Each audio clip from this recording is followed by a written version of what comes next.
Buenas noches a todos y bienvenidos una tarde-noche más al Espacio Niram, donde la cultura no ceja en su empeño ni en vacaciones, y ya empezamos casi la temporada de otoño, nada menos que con la presentación de una maravillosa novela de título Terra Incommensurabile de Gustavo Apignanesi, un apellido que me cuesta siempre mucho decir, pero que bueno, si tengo que recurrir a la portada, lo haré. Muy buenas noches y bienvenido a Espacio Niram. Bueno, muchas gracias. Un placer para mí estar aquí. Le pido un aplauso caluroso.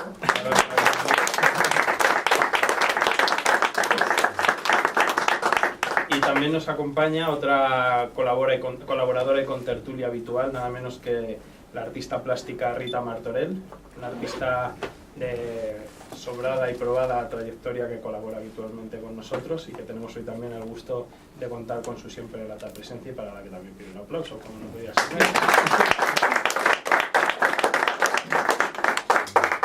Bien, pues yo no quiero en principio empezar diciendo mucho. Me gustaría que fuera el propio Gustavo el que nos comentase algo sobre el argumento de la novela, un poco lo que le movió a él a escribirla y lo que quiso con ello y lo que un poco ha plasmado ahí, porque no quiero osar yo aventurarme a desvelar algo que él no quisiera hacer. Puedo anticipar que es una novela escrita con gran hondura y con acertado estilo. Él porta un estilo muy agradable de leer, muy fino, y el trasfondo está muy trabajado, y no es un trasfondo, como se va a ver a lo largo de esta presentación, sencillo. Entremezcla y entrevera muchas circunstancias. Todo parte, según tengo entendido, de una revelación que él tuvo, que ahora él nos contará de una manera más pormenorizada, y a raíz de eso sitúa una serie de atmósferas muy estimulantes, a veces duras, pero que bajo su pluma todo queda bastante atenuado, y se basa también en la esencia de la cultura occidental e indígena, y nos ilustra también muy bien acerca de todo ello, aparte de dejar patente que es un autor con mucha capacidad imaginativa. Y ya sin más dilación, no me demoro más y le cedo la palabra para que nos cuente algo de su propio libro. Bueno, muchas gracias, Diego, por la presentación. Bueno, como ya lo anticipaste, voy a empezar contando un poco la motivación o cómo ocurrió. En realidad, este es un ámbito que me es bastante ajeno para mí, porque yo soy investigador científico, en realidad. Y estaba en un congreso, yo soy de Argentina, y estaba en un congreso en una ciudad que se llama La Plata, que está muy cerca de Buenos Aires, la capital de la provincia de Buenos Aires, y tengo un amigo con el que solemos charlar mucho sobre cuestiones filosóficas en general, y él en un momento me larga la cuestión así, casi sin anestesia. Me dice: Gustavo, ¿por qué? Bueno, lo voy a decir en argentino, ¿no? Gustavo, ¿por qué no escribís una novela? Y mi respuesta fue fácil: bueno, Alejandro, estás loco. Yo no soy alguien que me vea capacitado para eso, no soy alguien que... Para mí me suena una empresa muy ciclópea. Tampoco yo era un lector así, un gran lector de novelas. De hecho, me interesaba más el ensayo en general. Y bueno, cuando volvía del viaje, me quedo dormido, y en un momento me despierto y se me viene prácticamente casi toda la trama de esta novela en un sueño.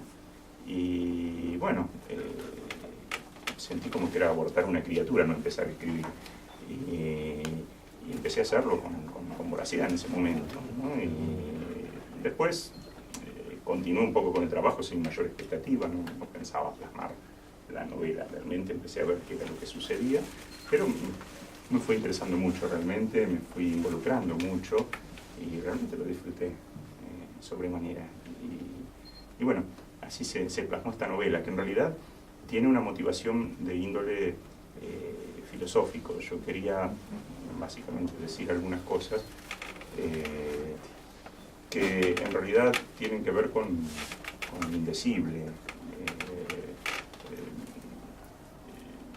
Yo quería aludir un poco a esa cualidad que tiene el mundo, que por el título no es casual, el adjetivo del título de inconmensurable, que está en italiano, pues puedo decir por qué, pero no es casual porque, digamos, alude a esa cualidad o calidad que existe en cada porción del universo.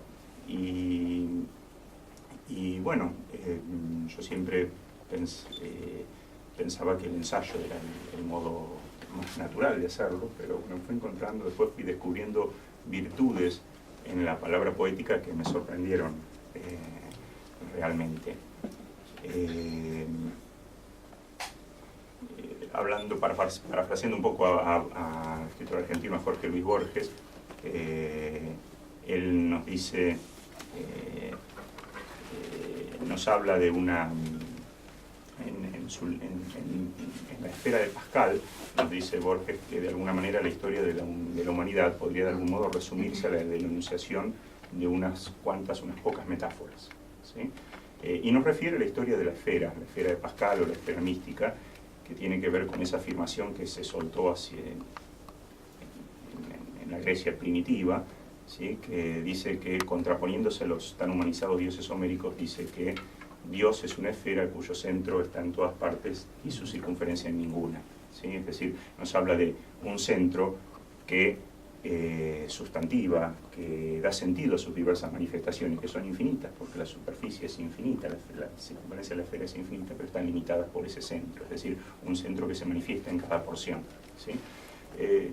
Y eso es un denominador común que uno encuentra en infinidad de religiones, filosofías, ¿sí? Desde, bueno, el mandato cristiano de amar el mundo porque Dios está en la creación, porque habita en su creación, hasta el budismo, cuando dice que todo es uno, o uno es todo, ¿sí?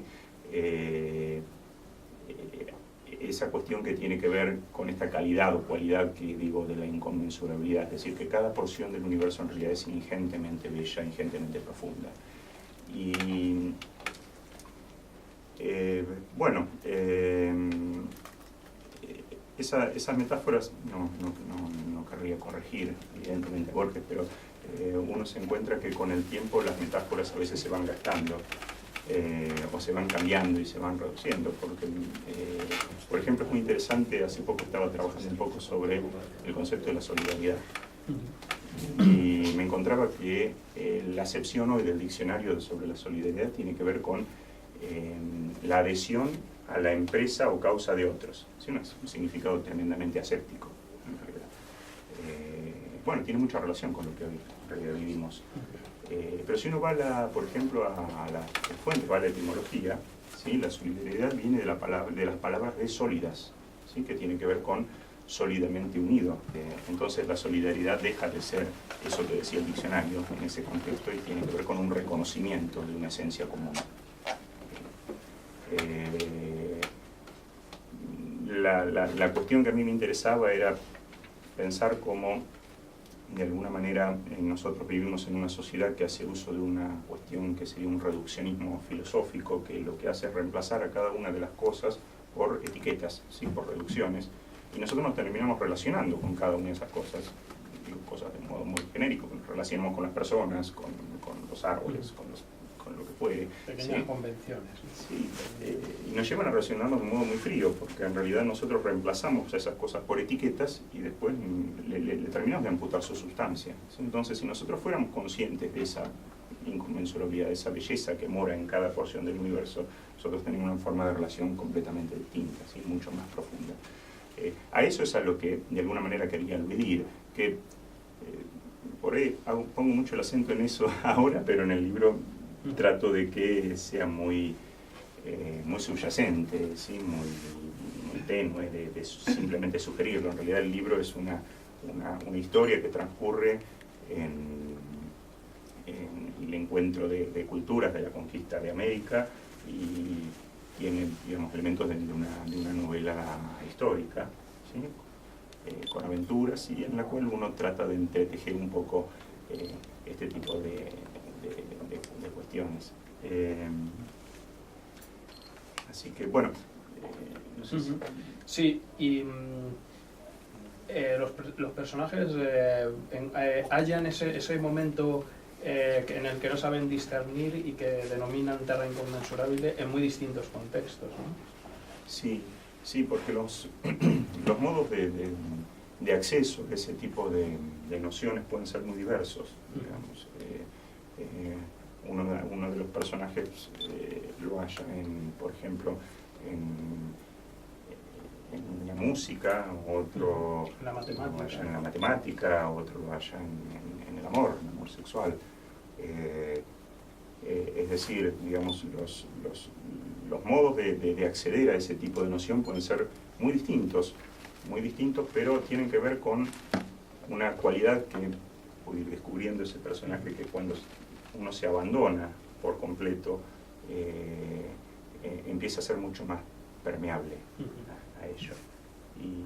Y bueno, y ahí venía un poco la cuestión esta de que por qué el lenguaje poético, encontré esa virtud en el lenguaje poético que yo francamente no avisoraba tan profundamente, que tiene que ver, por un lado, con el hecho de que aquí tenía que aludir a cuestiones que son, como decía, inacibles, de alguna manera intangibles, inabordables en su completitud desde lo conceptual.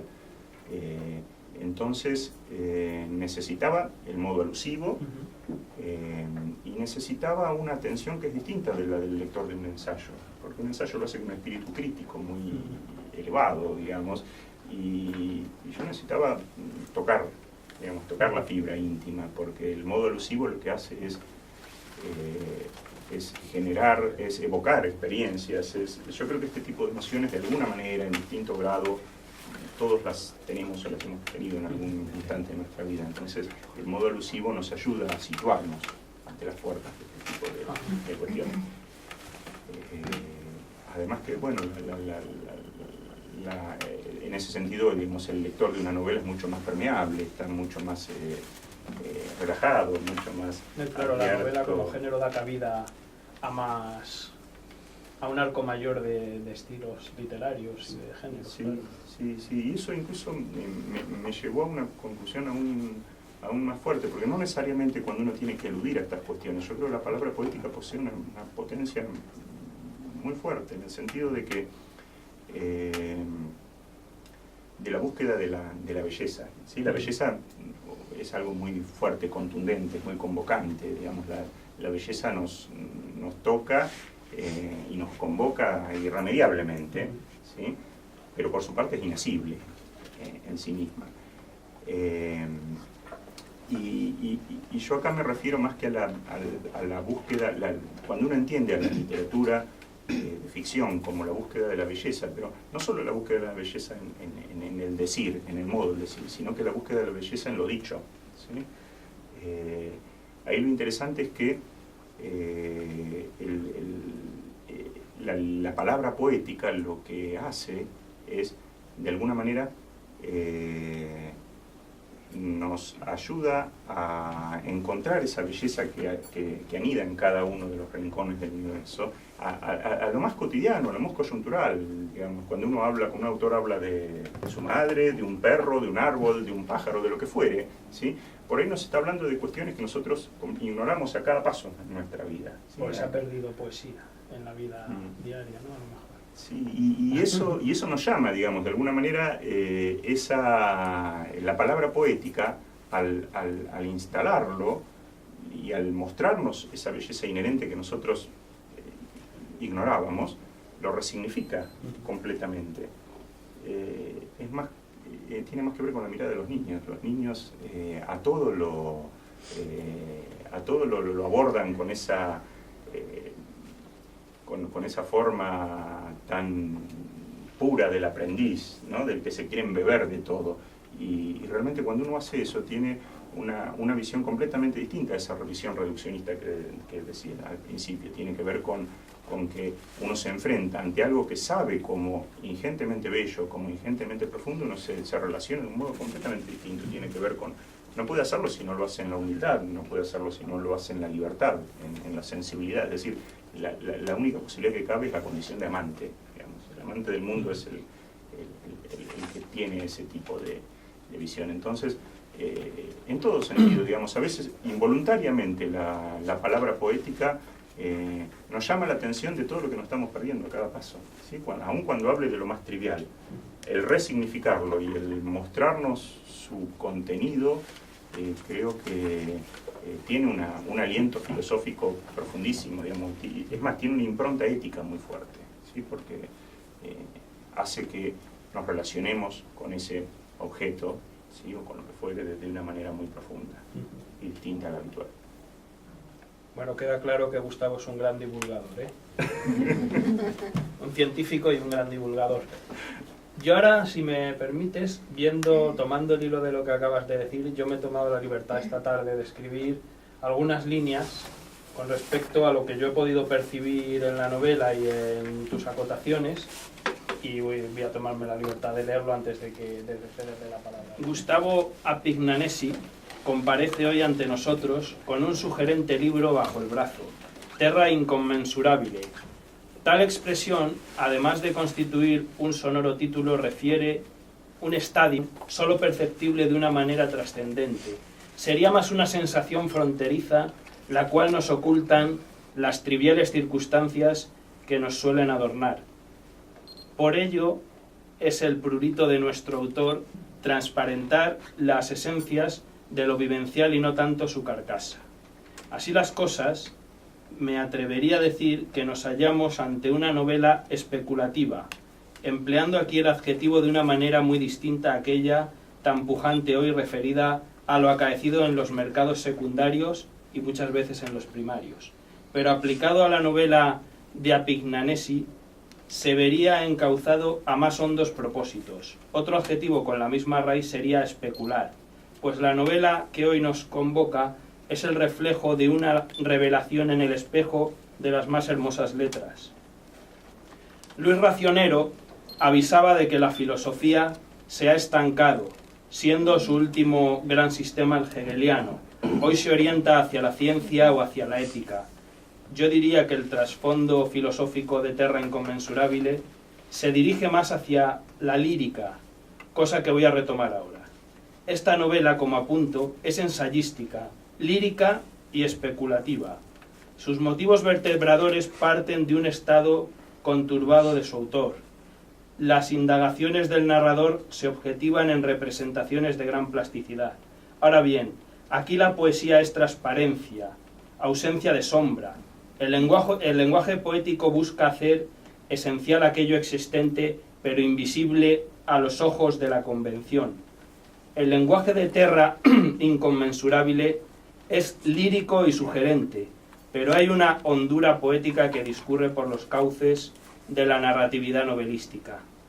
Y es en este momento donde considero adecuado atraer las palabras de José Ángel Valente, cuando este eximio poeta afirmaba que poesía y ciencia se encuentran como dos grandes sistemas de símbolos que operan de modo complementario sobre la realidad. Pero el propio Valente nos aclaraba la distinta manera que uno y otro persiguen. El científico trata de fijar lo que la experiencia tiene de repetible, el poeta su carácter único, irrepetible, fugaz. Sobre ese inmenso campo de realidad, experimentada pero no conocido, opera la poesía. Es un gran caer en la cuenta. Si atendemos a las palabras de Valente, no podemos menos que referirnos a Gustavo Apignanesi como poeta, pues en su novela parte de una revelación y traza un itinerario por el universo intrincado que representa, constituido por una mirada a ciertos pilares de la cultura indígena y occidental, estableciendo un diálogo intercivilizatorio.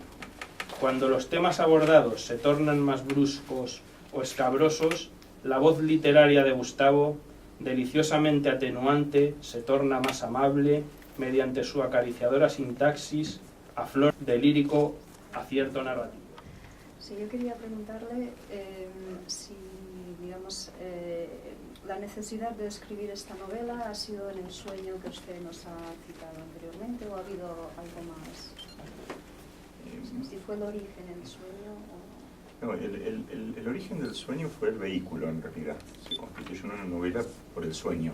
En realidad la necesidad está desde siempre, diría yo.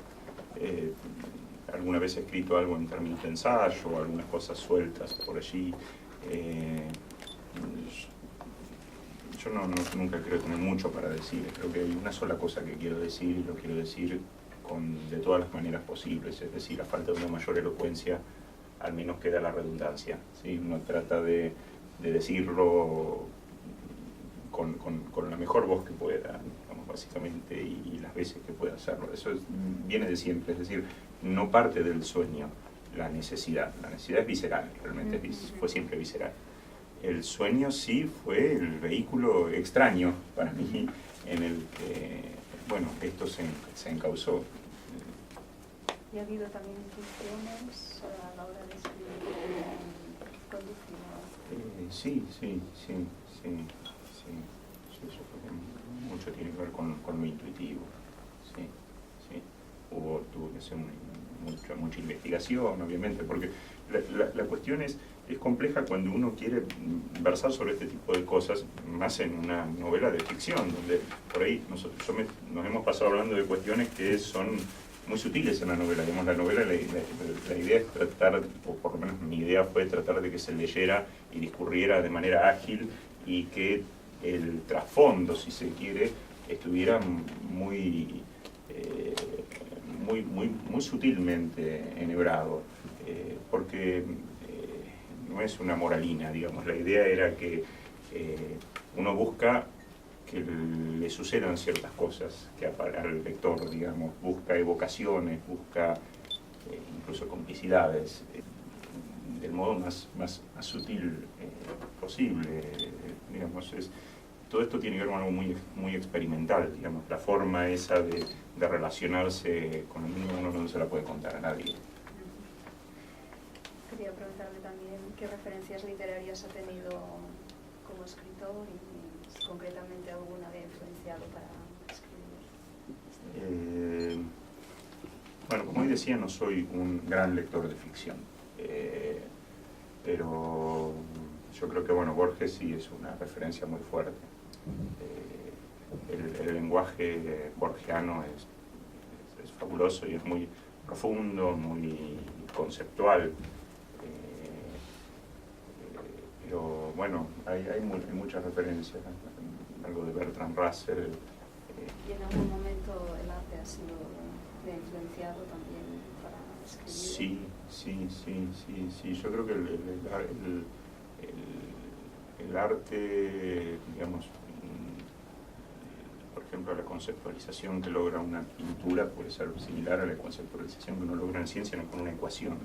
¿Sí? Y puede producir el mismo goce estético. Por ahí el que no está en ciencia quizás no se dé cuenta, pero hay gente que ha llorado con una ecuación. Sí. Bueno, y aquí hay algunas cuestiones, tienen que ver con la pintura, por ejemplo, con el desarrollo de la geometría en la pintura, con el desarrollo de la perspectiva, con las apreciaciones de León Bautista Alberti, por ejemplo. Tiene un componente ensayístico potente la novela. Hay muchas ventanas ensayísticas. Sí, ahí, por ejemplo, es muy interesante. Hay preguntas que se pueden hacer desde contextos muy disímiles. Digamos, por ejemplo, la pregunta esa de León Bautista Alberti, ¿qué es lo que se preserva en la proyección? Digamos, ¿cuáles son los invariantes? ¿No? Es una pregunta muy interesante, porque, por ejemplo, en la proyección la forma se deforma por escorzo. ¿Sí? Si yo proyecto, no sé, una esfera, aquí por ahí lo que puedo llegar a ver es quizás un cilindro, otra cosa. Ahora, ¿qué es lo que se preserva en la proyección? La pregunta es muy útil para el desarrollo de la perspectiva, tiene que ver con que, por ejemplo, lo que se preserva es la topología en ciencia, es decir, el número de bordes y de esquinas. La figura va a tener el mismo número de bordes, el mismo número de vértices, ¿sí? La forma va a variar, pero eso se va a conservar. Entonces aquí era muy interesante como, bueno, pretendo no adelantar mucho, pero por ejemplo el matemático se desvela porque en algún momento esa pregunta que está hecha sobre la la geometría la extrapola a la metafísica. Entonces dice, bueno, ¿qué se proyecta? Si nuestro mundo él lo concebía como una proyección divina, digamos, ¿cuáles eran los invariantes geométricos en la proyección? Es decir, ¿dónde estaban los rastros, las huellas digitales, diríamos hoy, del creador, ¿no? Tiene que haber algunos invariantes, y por eso quería llegar a la comprensión de la mente divina, lo cual, bueno, me adelanto mucho, pero lo cual tiene consecuencias complicadas para él, porque eso implica una soberbia, ¿sí? Y bueno, de la cual tendrá que redimirse. Y digamos, la cumbre son Leonardo y Rafael, ¿no? En eso, el cuadro de la Última Cena, donde todas las líneas parten del rostro de Cristo, todas las líneas de proyección, digamos, es una obra cumbre en ese sentido. La simbología esa de la esfera, digamos, los símbolos o las metáforas, digamos, tienen que ver justamente con esas cuestiones, con conceptualizaciones. Por ahí el concepto a veces me parece un poco duro, un poco cerrado. Me gusta hablar más de noción, de algo más abierto. Pero, digamos, permitiéndome ese exceso, digamos, el concepto es muy interesante, y es muy interesante cómo eso evoluciona en la historia, como que decía recién, digamos, como una noción que en sus orígenes tenía que ver, por ejemplo, esta cuestión de la solidaridad, ¿no? Lo que representaba en su origen, digamos, era muy profundo, tenía mucho que ver con esto, con lo que quería plasmar aquí, por ejemplo, porque ser solidario es reconocerse en el otro, reconocerse parte, ¿sí? Ahí la solidaridad es natural, es ser solidario es respirar, es lo mismo, digamos, reconocerse. En cambio, la visión nuestra del diccionario, creo que de la Real Academia Española, la última versión, es tremendamente aséptica, y tiene que ver un poco con el modo en que esas metáforas se vieron degradadas y modificadas, cambiadas en el tiempo, y nos van haciendo cada vez más fríos. A veces la etimología también es muy importante en ese sentido. Las palabras nos dicen mucho. Y ya como última pregunta, si tiene algunos proyectos literarios más. No, a mí son esfuerzos grandes. Entonces, para mí fue un esfuerzo muy grande. Y además que yo no sé, digamos, pero no sé si lo logré, pero digamos, lo que quería, yo quería decir cosas fuertes realmente, que me salían, no era, yo no estoy buscando temas para escribir, de hecho yo trabajo en otro ambiente, pero sí, cada tanto escribo algunas cosas cortas, y bueno, si en algún momento aparece, bienvenido sea. A mí me gusta también pensar en este tipo de cosas en el sentido también de la pedagogía, de qué función cumple la pedagogía hoy en nuestra sociedad, como para, digamos, permitirnos ser un poco más conscientes de este tipo de cosas, y eso me parece muy interesante y me desvela bastante, digamos, realmente. Pero bueno, en lo literario no puedo aventurar nada. Tengo miedo de dormirme. Después no me queda otro remedio que escribir, entonces. Bien, pues muchísimas gracias. Paso la palabra a Diego. Bueno, pues ya simplemente nos queda cerrar el acto con un fuerte aplauso, agradeciendo la vuestra.